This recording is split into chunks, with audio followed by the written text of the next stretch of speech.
Пепел, туман, ржавчина, звуки радиопомех, непонятные куски мяса с зубами, мистическая музыка, множество скримеров, интригующий сюжет, пирамида голов.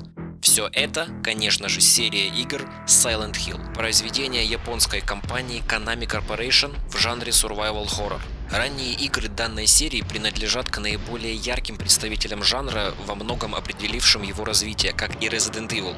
Но вышел Тихий Холм аж на 3 года позже, чем первый резик. То есть, когда выходил первый Silent Hill, уже в этом же году выходил аж третий Resident Evil. Эти две серии имели и имеют определенную схожесть, их часто сравнивали, но данное видео у нас не об этом, сейчас мы поговорим о том, как из года в год развивался, ну или деградировал Silent Hill, начиная с 1999 и печально заканчивая 2015 годом. Поехали! Первая игра вышла в уже упомянутом 99 году и в свое время была бомбой среди игровой общественности, одновременно явив игровому миру survival horror с новым подходом к ужасу, сделав игру этого жанра трехмерной и снабдив множеством впечатляющих элементов. Да, в Silent Hill используется вид от третьего лица, а все локации выполнены в трехмерной графике. Чтобы скрыть графические недостатки, обусловленные техническими ограничениями первой консоли от компании Sony, разработчики использовали эффект тумана. Впоследствии туман стал главной отличительной чертой мира Silent Hill. Вот так иногда бывает, ребята, хочешь как-то скрыть свой косяк, а в итоге это как-то становится твоей основной фишкой. В глаза сразу бросилось то, что главный герой не является каким-либо крутым воякой с боевой подготовкой, горой мышц, арсеналом оружия и так далее, а всего лишь обычный человек, который попал в полную непонятную задницу. То есть нам гораздо легче себя с ним ассоциировать. Действие игры происходит в одноименном вымышленном американском городе. Сюжет разворачивается вокруг писателя Гарри Мейсона, который ищет в Silent Hill свою пропавшую приемную дочь Шерил. Игра получила положительные отзывы критиков и была коммерчески успешна. Она считается одной из самых значимых среди жанра survival horror, так как в плане запугивания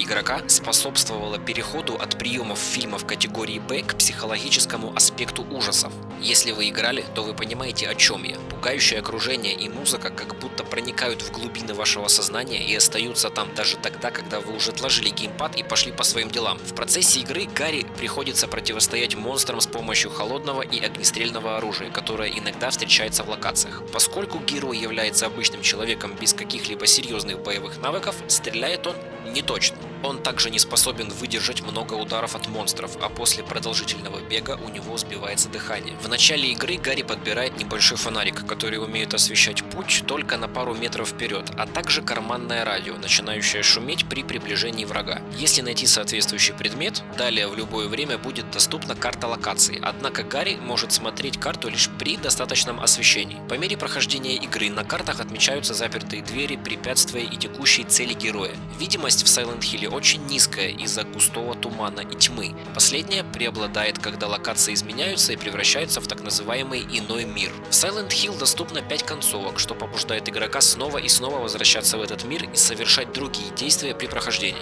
Сюжет игры намеренно был сделан расплывчатым, а местами даже противоречивым, чтобы его истинный смысл скрывался где-то во тьме и заставлял игроков размышлять над неясными деталями.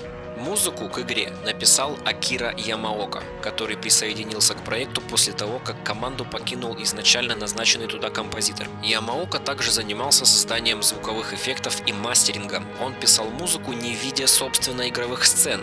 Чтобы сделать Silent Hill максимально отличным от прочих видеоигр и передать гнетущую мрачную атмосферу, композитор решил обратиться к стилю Industrial, а точнее его поджанрам Noise и Dark Ambient, в которых выполнено практически все музыкальное оформление за исключением яркой главной темы и еще нескольких мелодичных композиций. Silent Hill получила большей частью положительные отзывы в профильной прессе. Всего было продано свыше 2 миллионов копий игры, что позволило Silent Hill войти в список величайших хитов Sony. В 2006 году Silent Hill возглавил десятку страшнейших игр от Game Trailers, а в ноябре 2012, аж спустя 13 лет после релиза, вошел 68-м в список 100 лучших видеоигр всех времен по версии журнала Time. Что ж, старт у серии был очень многообещающий. Ну а мы едем дальше. Silent Hill 2 вышла в 2001 году, спустя 2 года после выхода пилота. Игра была выпущена на игровой приставке PlayStation 2. После проект был портирован на персональные компьютеры и консоль Xbox. Сюжетная линия Silent Hill 2 почти никак не связана с первой частью серии. Над игрой работали 50 человек на протяжении 2 лет. Действие Silent Hill 2 происходит в вымышленной вселенной, частично напоминающей реальный мир, в которой повседневная действительность пересекается с другим альтернативным миром, оба из которых наполнены монстрами. Главным героем является Джеймс Сандерленд, который получает письмо от своей супруги Мэри, умершей за некоторое время до начала основных событий игры. В письме она просит его приехать в курортный городок Silent Hill. Добравшись до места назначения, Джеймс сталкивается с таинственной женщиной по имени Мария, почти точной копией своей жены. В конце концов он понимает, что часть его воспоминаний была самообманом. Игровой процесс состоит в решении загадок, поиске необходимых предметов, исследовании локаций, противостоянии главного героя и монстров. Игра получила широкое признание со стороны критиков. 10 различных изданий поставили проекту наивысший балл. Большинство обозревателей высоко оценили атмосферность и глубину сюжета, строящегося вокруг любви, ненависти, смерти, преступления и наказания, безумия, а также табуированной тематики сексуального насилия и инцеста. Музыкальное сопровождение, по мнению некоторых критиков, являлось одним из лучших в истории игр. Silent Hill 2 входит в списки лучших игр всех времен, а также занимает высокие позиции в чартах страшнейших хорроров игровой индустрии. Спустя всего месяц после начала продаж было продано свыше 1 миллиона экземпляров проекта. Большая часть игрового процесса состоит в исследовании города, поиске ключей, других предметов, решении головоломок. В меньшей степени акцент сделал на уничтожение врагов, и это отлично, мы ведь играем не в боевик. Уровни сложности противников и головоломок независимы друг от друга и определяются отдельно перед началом игры. В проекте представлено по 4 режима сложности для каждой из внутриигровых систем. Причем в версиях для Xbox и PlayStation 2 при опциональной установке новичка не требуется сражаться с монстрами вообще. Некоторые коды для загадок генерируются случайным образом. Разработчики делали акцент на сюжетную составляющую, в отличие от Silent Hill, в которой на первом месте был игровой процесс. Аппаратная система PlayStation 2 позволила команде улучшить движение рук, губ, эффекты тумана, отображение теней и общий визуальный вид. Так, к примеру, при приближении монстра, освещаемого светом фонарика, его тень на стене увеличивалась. В Silent Hill 2 широко используются различные звуковые эффекты, в том числе трехмерные, которых насчитывается свыше 50, начиная от всевозможных криков и заканчивая скрипом разбитого стекла. Некоторые из них были записаны на высоких или низких частотах, которые нельзя услышать. Звуков ходьбы протагониста в видеоигре около 200. По мнению разработчиков, вместе с музыкой они создавали потрясающую атмосферу. Для второй части игры звукорежиссер попробовал создать что-то, что удивило бы слушателя и бросило вызов его воображению. Они должны были вызывать физическую реакцию у игроков. Акира Ямаока также неоднократно отмечал, что тишина – это тоже звук. Скажу честно, Silent Hill 2 – это моя самая любимая игра во всей серии. Несмотря на то, что их вышло потом еще 6 штук, я играл в каждую. Но это так и осталось моей самой любимой. Я очень настоятельно рекомендую всем поиграть.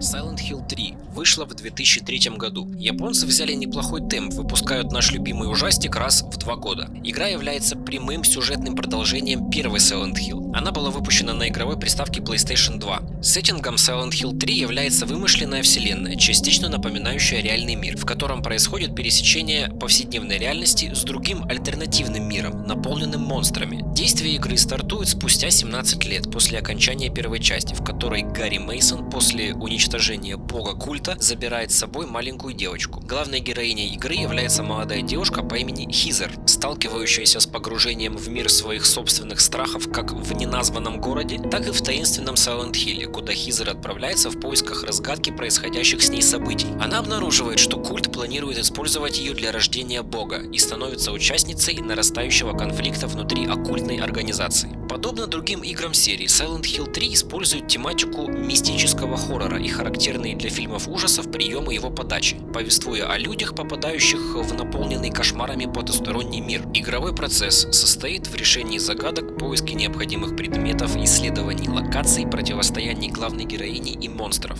Игра была высоко оценена критиками. Впрочем, большинство рецензентов негативно высказались о некоторых элементах геймплея и неудобном управлении. Я, если честно, не пойму, что они прикрепались к этому управлению. Вроде на геймпаде вполне удобно играть. На клавиатуре, да, застрелиться можно, прицел наводить и прочие мелочи, но с геймпадом у меня было 0 проблем. Silent Hill 3 возглавила топ-чарты игровых продаж в Японии, находилась в десятке самых продаваемых игр в Великобритании и России. Геймплеем Silent Hill 3 во многом схож со своими предшественниками и основывается на 3 основных элементах: боевой системе, исследовании локаций и решении головоломок. В игре используется вид от третьего лица. Хизер может блокировать атаки и уклоняться от врагов. Так же, как и в первой и второй частях, она пользуется фонариком и переносным радиоприемником, который издает треск при приближении врагов. Во время прохождения игрок может принимать решения, которые косвенно влияют на концовку игры. К примеру, прощать или нет женщину в исповедальне. В Silent Hill 3 присутствует ряд пасхалок, часть которых представляет собой отсылки к Silent Hill 2, несмотря на дорелизные заявления разработчиков о том, что проект никак не связан с предыдущими видеоиграми серии. В частности, обыгрывается сцена в туалете, упоминается письмо от мертвой жены. Игрок может выбирать уровни сложности для головоломок и боевой системы отдельно. Разница между средним и тяжелым уровнями сложностями головоломок довольно значительна. Так, для одного из пазлов достаточно простых манипуляций с предметами, в то время как та же головоломка на более высоком уровне сложности потребует от игрока знаний творчества Шекспира. На низком уровне сложности некоторых логических задач нет вообще, а имеющиеся снабжены большим количеством подсказок. На низком уровне сложности боя враги гораздо слабее и медлительнее, а упасть с карниза или попасть в ловушку вовсе невозможно. Чем выше уровень сложности, тем более сильны и агрессивны монстры. Хизер чаще промахивается, количество патронов резко сокращается, а ямы становятся смертельно опасными. В игре, кстати, используется скрытая и очень хитрая система балансировки, которая подсчитывает количество здоровья и боеприпасов и решает, стоит ли игроку в ближайшие локации оставлять припасы или нет. В Silent Hill 3 имеется несколько возможных окончаний, выбор между которыми зависит от действий игрока. Получение некоторых концовок обусловливается определенным количеством заработанных очков, которые зависят от убитых монстров и полученных повреждений в ходе игры. Видеоигра базировалась на игровом движке от Silent Hill 2, в котором была улучшена детализация интерьеров, использовались новые текстуры, графические фильтры и реалистичное освещение. В игре присутствуют только скриптовые ролики, поскольку, по мнению сценариста, заранее отрендированное видео нарушает течение игры. В серии игр Silent Hill часто используется так называемая туалетная тема. В Silent Hill 3 первый раз альтернативный мир начинает проявлять себя после того, как главная героиня посещает дамскую комнату. Разработчики поясняют, что это связано с японской страшилкой, призванной пугать детей. Согласно этой истории, ребенок, провалившийся в дыру туалета, не может из нее выбраться и бесследно исчезает. Это является своего рода посылом как к японским обычаям вообще, так и к традициям серии в частности. Красный цвет является доминирующим в Silent Hill 3. Он символизирует кровь и наиболее наглядно демонстрируется в момент пробуждения Хизер в торговом центре. А закатный свет, льющийся в тот момент из окна, гораздо ярче, чем он может быть в реальности. Вдохновением для этой сцены послужила сама природа. Именно осенью в Токио у неба во время заката красноватый оттенок. Другим немаловажным цветом был оранжевый, обозначающий пламя. Вот. На самом деле о каждой части Silent Hill можно сказать гораздо больше, чем я озвучиваю по факту. Просто если рассказывать все факты и интересности полностью, то хронометраж моего видео просто разорвет пространство и время. Поэтому мне очень жаль, ребят, что приходится жертвовать какой-то интересной информацией. Кому интересно, интернет вам в помощь. Существует целое множество фанатских сайтов и других обителей информации. Ну а мы переходим к 4-й части серии Silent Hill The Room.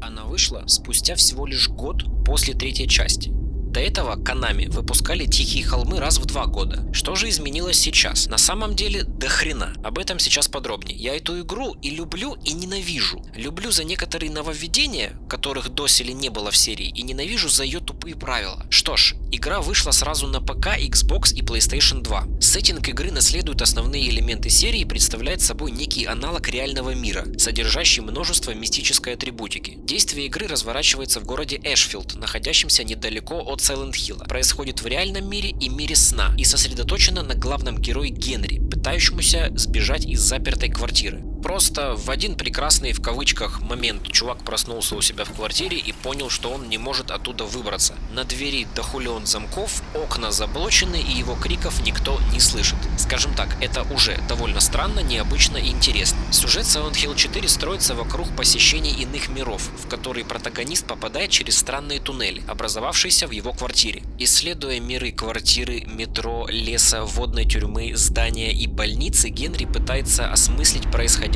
спастись от монстров и не стать жертвой серийного убийцы. Геймплей состоит в решении загадок, поиске необходимых предметов, исследовании локаций, противостоянии главного героя и монстров. Особенностью Silent Hill 4 считается появление навигации от первого лица. Игра получила неоднозначные отзывы критиков из-за отклонения от классической стилистики серии, устаревшей геймплейной модели и неудобном управлении. Да, опять управление, и как обычно могу сказать, что на клавиатуре с мышью это ночной кошмар. Тем не менее, некоторые издания высоко оценили проект, похвалив сюжет и музыкальное сопровождение. Silent Hill 4 возглавила топ-чарты игровых продаж в Японии, находилась в десятке самых продаваемых игр в Великобритании и России, а ее продажи на территории Северной Америки были отмечены издателем как благоприятные. Игровой процесс сосредоточен на квартире Генри, в которой используется вид от первого лица.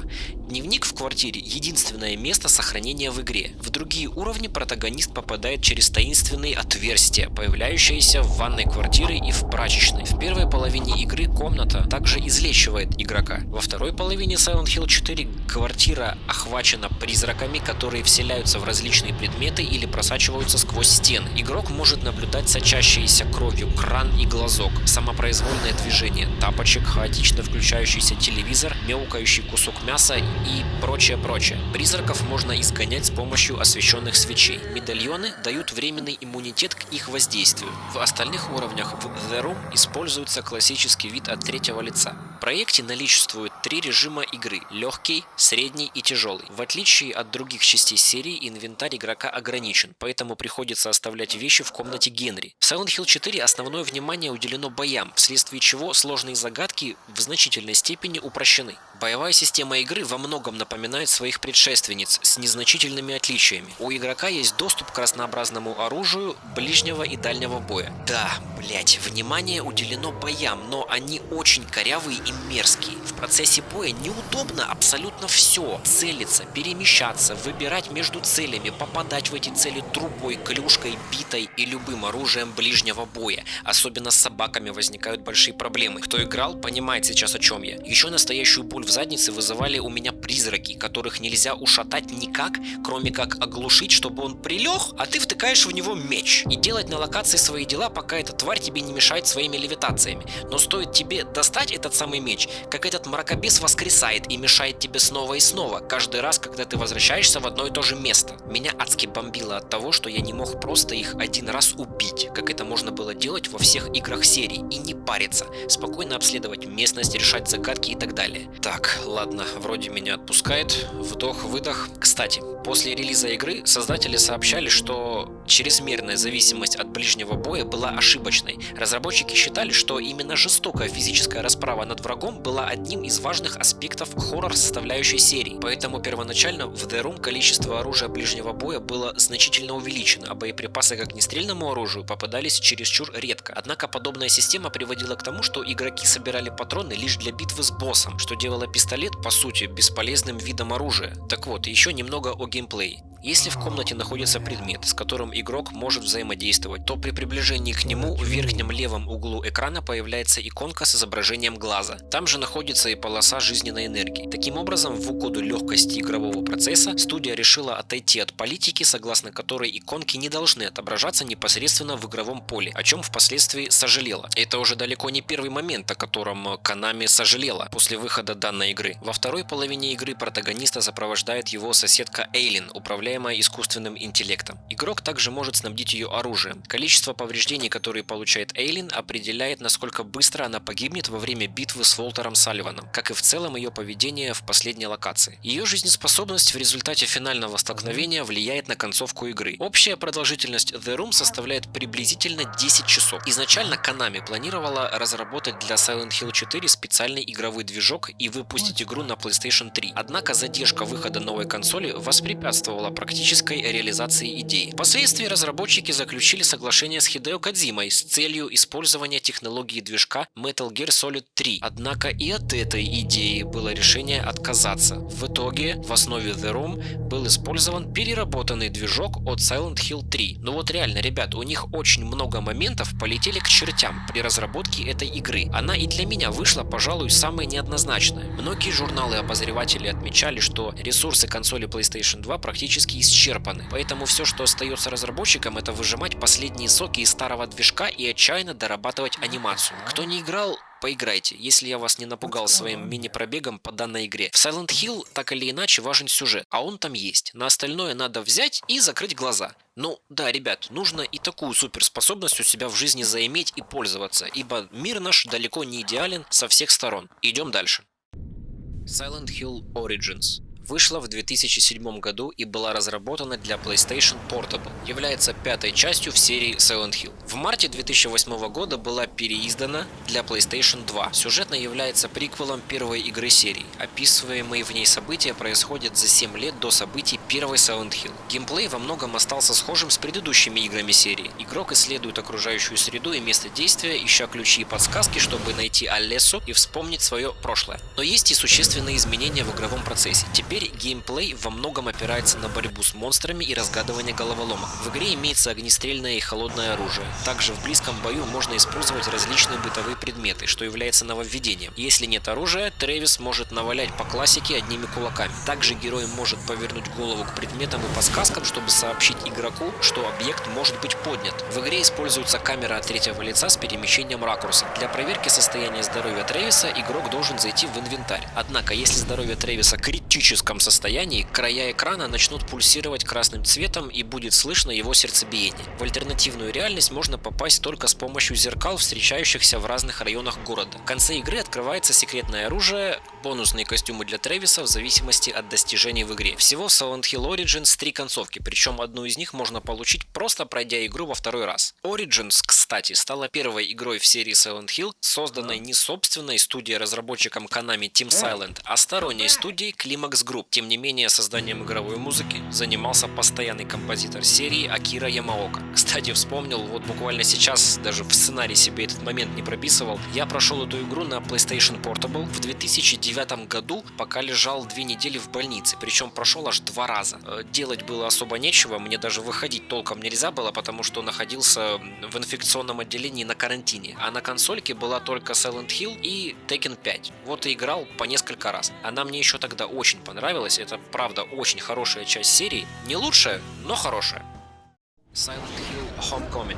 Разработанная, внимание, американской компанией Double Helix Games и изданная Konami, представляет собой 6-ю часть серии. В США игра вышла 30 сентября 2008 года на платформах Xbox и PlayStation. На ПК она появилась 6 ноября 2008 года и распространялась через знакомую нам систему цифровой дистрибуции Steam. Игра повествует об Алексе Шепарде, который возвращается в туманный город Шепардс Глен. Дома он приступает к поискам своего пропавшего брата Джошуа, которые приводят его в Silent Hill. Попадая в альтернативные реальности, Алекс и его спутники сталкиваются с многочисленными монстрами. Ветка повествования раскрывает тайны прошлого главного героя и основателей города, а также освещает деятельность культа, совершающего ритуальные жертвоприношения. Игровой процесс сосредоточен на исследовании мира, сражениях с врагами и решении головоломок. Главное новшество геймплея – обновленная боевая система, позволяющая использовать различные атакующие комбинации и даже контратаки. Практически ни один аспект игры не был однозначно воспринят критикой.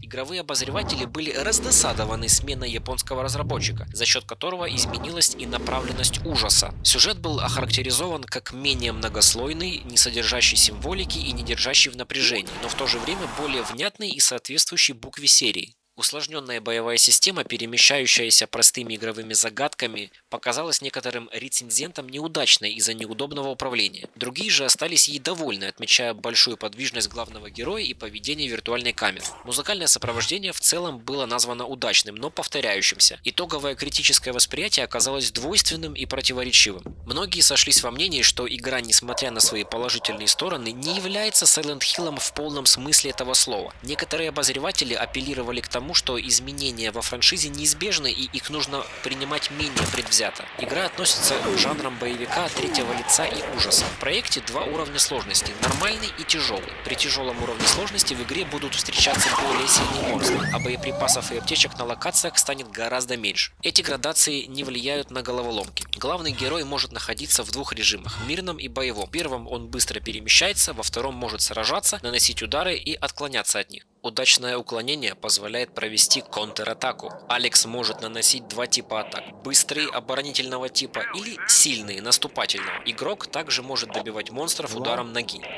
При передвижениях по уровню он может перепрыгивать через узкие ямы, взбираться на уступы, протискиваться сквозь узкие проходы. В игре используется система Quick Time Event, которая требует от игрока своевременного нажатия клавиши для выполнения определенного действия. Впервые в серии игрок может выбирать ответы в диалогах с другими персонажами, причем продолжительность разговора зависит от выбранных реплик. Периодически в Homecoming встречаются интерактивные флешбеки и логические головоломки, которые зачастую сводятся к поиску паролей, сбору предметов и починке сломанных механизмов. Герой комментирует увиденные предметы при взаимодействии с ними. Сценарист Дэвид Верфейли заявил: «Не волнуйтесь, мы не хотим превратить Silent Hill в боевик. Мы пытаемся вывести систему управления на новый уровень». Ведущий дизайнер Silent Hill Джейсон Алленс считал, что именно боевая система была наиболее успешной частью игры. Уже после выхода игры он выражал мнение, что из всего массива проекта можно было бы несколько улучшить головоломки, а также внести некоторые изменения в локации. Из проекта был намеренно исключен легкий уровень сложности для того, чтобы сохранить требуемый уровень атмосферности и в связи с недостаточностью времени на его внедрение. Уровни игры линейны, хотя в проекте есть несколько мест, позволяющих бесцельно исследовать локации. В отличие от предшественников, в игре отсутствуют дополнительные загрузки после попадания в новую комнату, что добавляет геймплею динамики.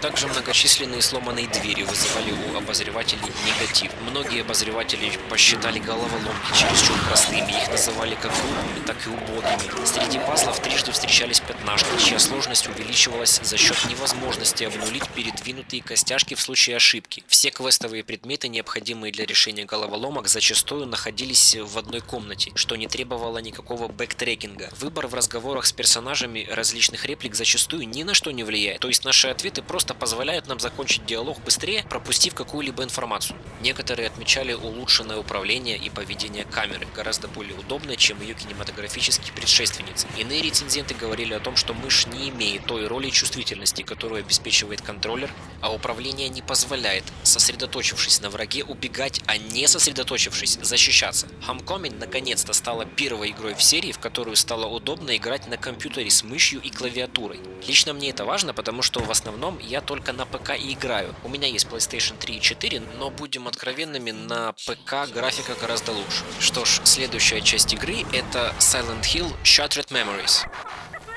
Вышла она в 2010 году для Nintendo Wii, PlayStation Portable и PlayStation 2. Это полное переосмысление первой части Silent Hill. Протагонистом по-прежнему является Гарри Мейсон, который ищет свою дочь, но все остальное изменено полностью. Основным помощником в игре является мобильный телефон, который можно использовать для звонков, фотографий, записок и прочего. Фирменный туман в городе заменен на снегопад и метель, а при переходе главного героя в альтернативную реальность город и его жители полностью покрываются льдом. Игра разработана студией Climax Group. Акира Ямаока написал музыку и для 7-й по счету игры серии. Shattered Memories значительно отличается от предыдущих игр серии. Главным таким отличием является отсутствие в игре оружия и, как следствие, возможности противостояния монстрам. Камера обзора теперь расположена за плечом главного героя. Индикация здоровья все так же отсутствует, однако теперь уровень здоровья у персонажа отображается не в меню паузы, а во время самой игры. При получении урона края экрана начинают светиться белым цветом, и чем больше игрок получает повреждений, тем сильнее становится свечение. Была убрана система инвентаря. Единственные вещи, которые можно находить и использовать, стали ключи и фальшфейеры. Основная часть игры состоит в обследовании локаций, поисках ключей, решении головоломок. В игре нет оружия.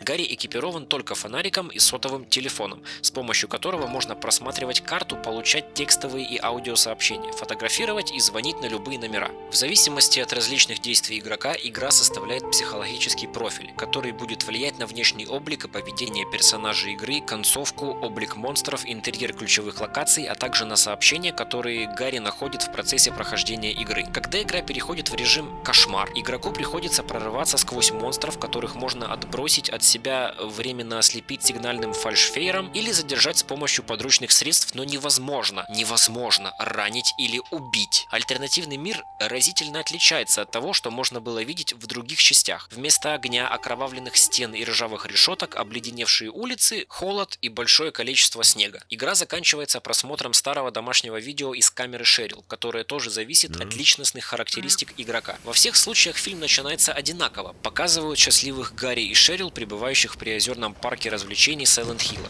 Но через некоторое время запись прерывается и идет совершенно другой сюжет, как будто записанный поверх этого. После официального выхода крупнейшие оценочные сайты Metacritic и Game Ranking присвоили игре 79% рейтинга для версии на Wii. Журнал Nintendo Power остановился на 8 баллах из 10, похвалив глубину погружения и представленный в геймплей головоломки, но при этом отнес к отрицательным качествам снижение уровня ужаса и недоработку со сценами преследования. Цитата. «Возможно, игра далека от того, чего мы все ожидали, но Shattered Memories интересна прежде всего как смелый интригующий эксперимент». Обозреватель сайта IGN одобрительно отнесся к сценам погони, назвав их пугающими, похвалил атмосферное использование сигнального огня и уход от традиционной схемы Silent Hill. Однако раскритиковал небольшую продолжительность игры и отсутствие разнообразия среди монстров, поставив в итоге 8 баллов. Критики Game Trailers остановились на оценке 8,5 баллов. Тоже подметили необычную задумку с сигнальными огнями и положительно охарактеризовали управление, но были огорчены отсутствием какой-либо боевой системы и плохой реализации потенциально интересных сцен погони. Сайт Game Zone остановился на оценке 6,5 баллов из 10. Как интерактивная история, Shattered Memories глубока и незабываемая. Музыка просто непостижима. Если кто-то и понимает истинное значение музыки в играх жанра Survival Horror, то это Акира Ямаока. Но новички, ищущие сложность геймплея и постоянное напряжение, потеряют интерес к игре уже после первого прохождения. В итоге Silent Hill Shattered Memories оказался триллером, но не ужасом. Британские разработчики привнесли новые диалоги и детали, что было весьма далеко от классического Silent Hill. Я же после прохождения этой игры как-то вообще не в восторге был. Меня лично бесили эти вечные удирания от монстров и поиск нужной двери. Абсолютно неинтересная тема, ну лично для меня, ребят. А когда игра закончилась, я помню, как просто поставил галочку в голове, мол, прошел и слава богу. Ну и последняя часть, которая существует на данный момент, это Silent Hill Downpour 2012 года. Сеттинг игры разворачивается в вымышленной вселенной, частично напоминающей реальный мир, в которой происходит пересечение повседневной реальности с другим, альтернативным миром, наполненным монстрами. Главного героя игры, Мерфи Пендлтона, заключенного, на автобусе перевозят из одной тюрьмы в другую. По дороге автобус терпит крушение, в результате чего Мерфи попадает в город Silent Hill. Геймплей игры состоит в решении загадок, поиске необходимых предметов для продвижения по сюжету, исследовании локаций, противостоянии главного героя и монстров. В Silent Hill Downpour, в отличие от других игр серии, присутствует большое количество побочных квестов, которые не являются обязательными для выполнения. Павел Астафьев, критик сайта Playground.ru, пишет, что Vatra Games не смогли достичь установленную ранее планку. Начало игры по уровню атмосферности характеризовалось такими эпитетами, как хит и легендарное возвращение серии. Однако, по мере прохождения, запас мрачности и выдержанности Downpour уменьшался. Критик связывает это с тем фактом, что методы воздействия с каждым разом деградировали, от звуков переходили к образам, а заканчивались сценами с расчленением.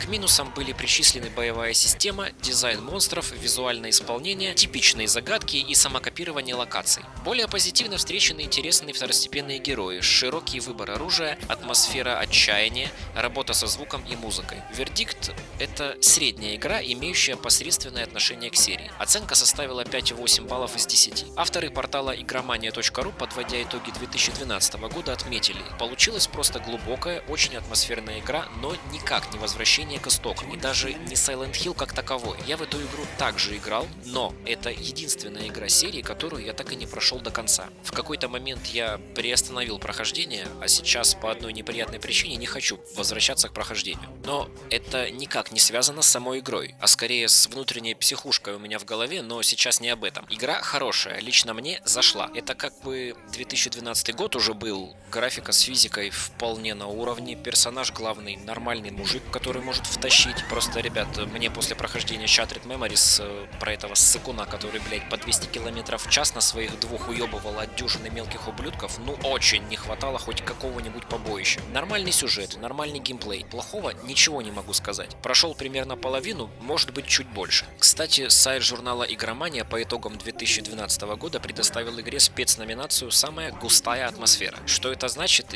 хрен его знает. Игра нормальная. Ну и вот, вроде как можно было бы видео и закончить, если бы не один печальный момент, который произошел в 2015 году. Дело в том, что мы, фанаты серии Silent Hill, имели отличный шанс заполучить, возможно, самую лучшую игру про этот вымышленный город. В 2014 году была анонсирована игра Silent Hills, которая разрабатывалась Kojima Productions под руководством голливудского режиссера Гильермо Дель Торо и геймдизайнера Хидео Кодзимы. Игра должна была стать 9-й частью серии Silent Hill. При создании главного героя использована внешность актера Нормана Ридуса. Игра базировалась на движке Fox Engine. Демоверсия проекта под названием PT, появившаяся на выставке Gamescom 2014 в Кёльне, повествовала о безымянном герое, попавшем во временную петлю в доме, населенном призраками. Выпуск играбельного тизера привел к всеобщему признанию со стороны критиков, которые отметили клаустрофобическую атмосферу, гипнотическое погружение в мир игры и реалистичное графическое исполнение. PT был скачан более миллиона раз и сорвал всем башню в самом лучшем смысле этого слова. Однако внутренний конфликт в Konami привел к увольнению Кодзимы и прекращению отношений с другими ключевыми фигурами разработки. В конечном итоге игра была отменена издателем, вызвав тем самым массовое недовольство среди игроков. На Gamescom 2014 на пресс-конференции Sony для платформы PlayStation 4 был анонсирован Horror PT. Разработчики, именующие себя как 7780S Studio, выпустили в PlayStation Store демо-версию игры, которую назвали первым в мире интерактивным тизером. В ней игрок встречался с различными паранормальными явлениями,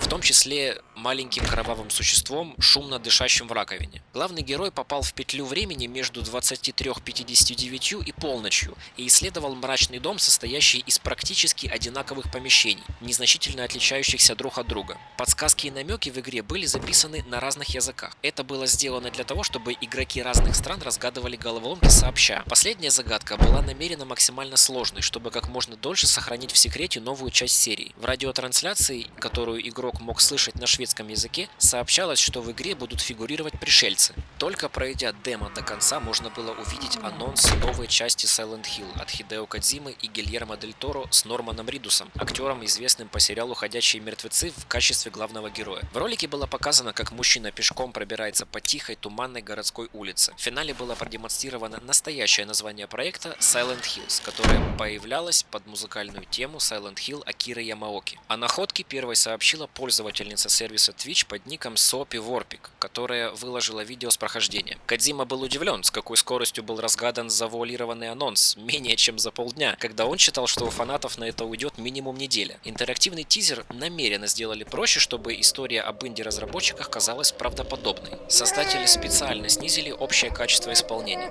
Вместо первоначальной задумки развалин в качестве основной локации был использован коридор. Я хотел, чтобы люди ощутили страх, будучи не в состоянии выбраться из мира, в котором нет почти никакой информации на экране, сообщал Хидео Кодзима. В интерактивном тизере PT содержался ряд намеков на серию Silent Hill. Среди них тараканы, фигурировавшие в первой, второй и шестой части, радио, которое в классической серии шумит при приближении монстров, дыра в ванной комнате и общая зацикленность действия, отсылающая к событиям, происходящим с Генри Таунсендом. Плачущий эмбрион, намекающий как на голову Ластик, так и на рождение бога в конце третьей части. Призрак по имени Лиза, тезка одного из центральных персонажей первой части серии. Индикатор сохранения, напоминающий крайне упрощенную версию знака Hollow of the Sun. На Tokyo Game Show 2014 Konami продемонстрировала новое концептуальное видео проекта. В ролике протагонист находился в тесном коридоре, встречал человека с отрезанной головой, кишащей насекомыми. Предположительно, это была Лиза из PT. И, спасаясь от монстра с огромной рукой, спускался в подвал. На презентации показали ролик, в котором Дель Торо рассуждал о будущем проекте. На одном из постеров к игре был изображен лес. Вокруг него возникло много гипотез, однако в итоге выяснилось, что никакого подтекста она не содержала. Просто один из разработчиков вышел на задний двор и сделал фотографию.